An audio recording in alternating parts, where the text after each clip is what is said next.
গোপন টেন্ডারে 5 কোটির পাইপ 19 লাখে কিনলেন আওয়ামী লীগ নেতা। লক্ষ্মীপুরের সড়ক সংস্কারের নামে অনিয়মের অভিযোগে ঝাড়ু মিছিল।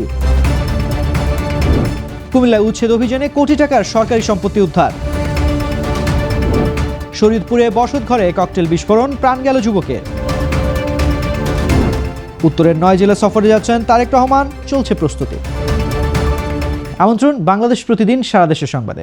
এতক্ষণ শুনছিলেন সংবাদ শিরোনাম, পুরো খবর জানাবো আমি তানজির রহমান। নোয়াখালী জনস্বাস্থ্য প্রকৌশল অধিদপ্তরের 5.5 কোটি টাকার অব্যবহৃত পাইপ গোপন টেন্ডারে আওয়ামী লীগ নেতার কাছে মাত্র 19 লাখ টাকায় বিক্রির অভিযোগ উঠেছে নির্বাহী প্রকৌশলী সাইফুল ইসলামের বিরুদ্ধে। এই ঘটনায় বিএনপি নেতাদের নেতৃত্বে ঠিকাদাররা গেলে অফিস রেখে সব কর্মকর্তা কর্মচারীরা পালিয়ে যান। স্যান্ডেলিনা সো, রূপচর্চায় আভিজাত্য। বিষয়টি নিয়ে জেলা জুড়ে তীব্র আলোচনা ও সমালোচনার সৃষ্টি হলে ঘটনার সত্যতা এবং দায়ী ব্যক্তিদের চিহ্নিত করতে নোয়াখালী জেলা প্রশাসক কর্তৃক একটি তদন্ত কমিটি গঠন করা হয়েছে। আমি নোয়াখালীতে আসছি এবং এটা আমি সরজমিনে দেখতেছি শুধু, আর কোনো কিছুই পাই নাই। দেহার না দেওয়ার শেষ হলে বলা যাবে। আপনারা কয় সদস্যের এখানে টিমে কয় সদস্য? অন্তত আমি একাই আছি, আমার সাথে আমি 3-4 জন যাই লাগে আমি সঙ্গে নিয়ে নিতে পারি। লক্ষ্মীপুর সদর উপজেলার বটতলী থেকে দত্তপাড়া পর্যন্ত প্রায় 4.5 কিলোমিটার সড়ক সংস্কারের নামে অনিয়মের অভিযোগে ঝাড়ু মিছিল করা হয়েছে। এ সময় আন্দোলনকারীরা প্রায় 3 ঘন্টা ঢাকা লক্ষ্মীপুর আঞ্চলিক মহাসড়ক অবরোধ করে। এতে ক্ষিপ্ত হয়ে ওঠে সাধারণ যাত্রীরা। এক পর্যায়ে যাত্রী ও আন্দোলনকারীদের মধ্যে উত্তেজনা ছড়িয়ে পড়ে। 8 জানুয়ারি বৃহস্পতিবার সকাল থেকে দুপুর পর্যন্ত সদর উপজেলার বটতলী এলাকায় এই ঘটনা ঘটে।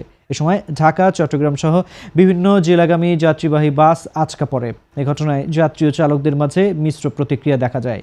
কেউ কেউ বলছেন এভাবে সড়ক অবরোধের ফলে জনদুর্ভোগ সৃষ্টি হচ্ছে, সাধারণ মানুষ কষ্ট পাচ্ছে। এভাবে সড়ক অবরোধ না করে সংশ্লিষ্ট দপ্তরে যোগাযোগ করে বিষয়গুলো সমাধান করা উচিত।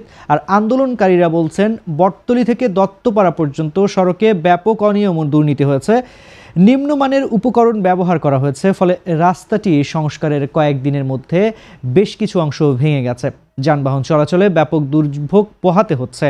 এই সড়কটি পুনরায় সংস্কারের উদ্যোগ নিতে হবে, না হলে দুর্ভোগ আরও বাড়বে। কুমিল্লার মুরাদনগরে অবৈধ দখলদারদের বিরুদ্ধে উচ্ছেদ অভিযান পরিচালনা করা প্রায় কোটি টাকার সরকারি সম্পত্তি উদ্ধার করেছে জেলা প্রশাসন।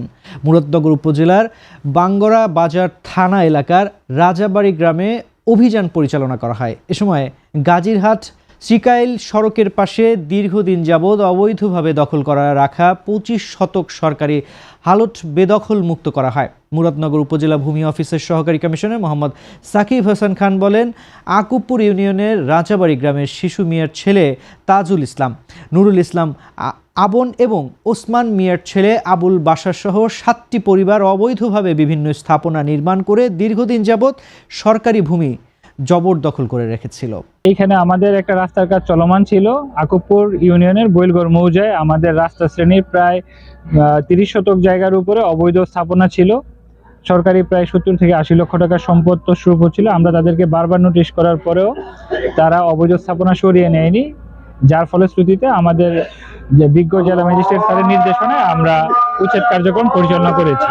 শরীয়তপুরের জাজিরায় ককটেল বিস্ফোরণে সোহান ব্যাপারী নামে এক যুবক নিহত হয়েছেন। পুলিশের ধারণা ককটেল বানানোর সময় বিস্ফোরণে মারা যান তিনি। 8 জানুয়ারি বৃহস্পতিবার ভোরে উপজেলার বিলাসপুর ইউনিয়নের মুলাই ব্যাপারীকান্দি এলাকায় এই ঘটনা ঘটে। ভোরে বিকট শব্দে ঘুম ভেঙে যায় এলাকাবাসীর। পরে সেখানে একটি রসুন খেতে সোহান ব্যাপারীর মরদেহ পড়ে থাকতে দেখে পুলিশে খবর দেয় তারা। পুলিশ ঘটনাস্থলে গিয়ে মরদেহ উদ্ধার করে। নিহত সোহান ব্যাপারী পার্শ্ববর্তী সাতগড়িয়া কান্দি এলাকায় দেলুয়ার ব্যাপারীর ছেলে। জাজিরা থানার ভারপ্রাপ্ত কর্মকর্তা সালে আহমেদ বলেন, মরদেহে শরীরে ককটেল বিস্ফোরণের আলামত পাওয়া গেছে। এ ঘটনায় আইনি ব্যবস্থা নেওয়া হবে। বিএনপির ভারপ্রাপ্ত চেয়ারম্যান তারেক রহমান উত্তরাঞ্চল দিয়ে ঢাকার বাইরে সফর শুরু করছেন।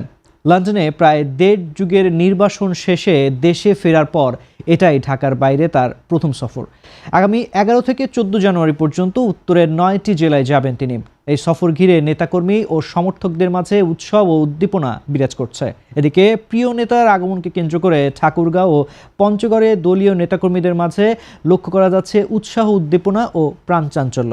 সাজানো হচ্ছে কর্মসূচির ভেন্যু, জোরদার করা হয়েছে সার্বিক ব্যবস্থাপনা। একই সঙ্গে শীর্ষ এই নেতার আগমন উপলক্ষে আইন শৃঙ্খলা পরিস্থিতি স্বাভাবিক রাখতে প্রশাসনের পক্ষ থেকেও নিরাপত্তা ব্যবস্থা জোরদারের প্রস্তুতি নেওয়া হচ্ছে। এখন তিনি দেশে ফিরেছেন, এখানে আমাদের ঠাকুরগাঁয়ে উনি আসবেন। তো সেক্ষেত্রে উনি 12 তারিখ রাতে ঠাকুরগাঁয়ে রাত্রি যাপন করবেন। আমাদের বর্তমান পঞ্চগড় জেলায় একটা আনন্দ বিরাজ করতেছে, উচ্ছ্বাস শুরু হয়েছে।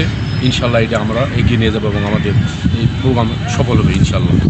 লক্ষাধিক মানুষ, তারও বেশি এখানে জমায়েত হবে ইনশাআল্লাহ। দর্শক, এই ছিল এখনকার মতো। এতক্ষণ সঙ্গে থাকার জন্য ধন্যবাদ। পরবর্তী বুলেটিন দেখতে চোখ রাখুন বাংলাদেশ প্রতিদিন ফেসবুক পেজ ও ইউটিউব চ্যানেলে।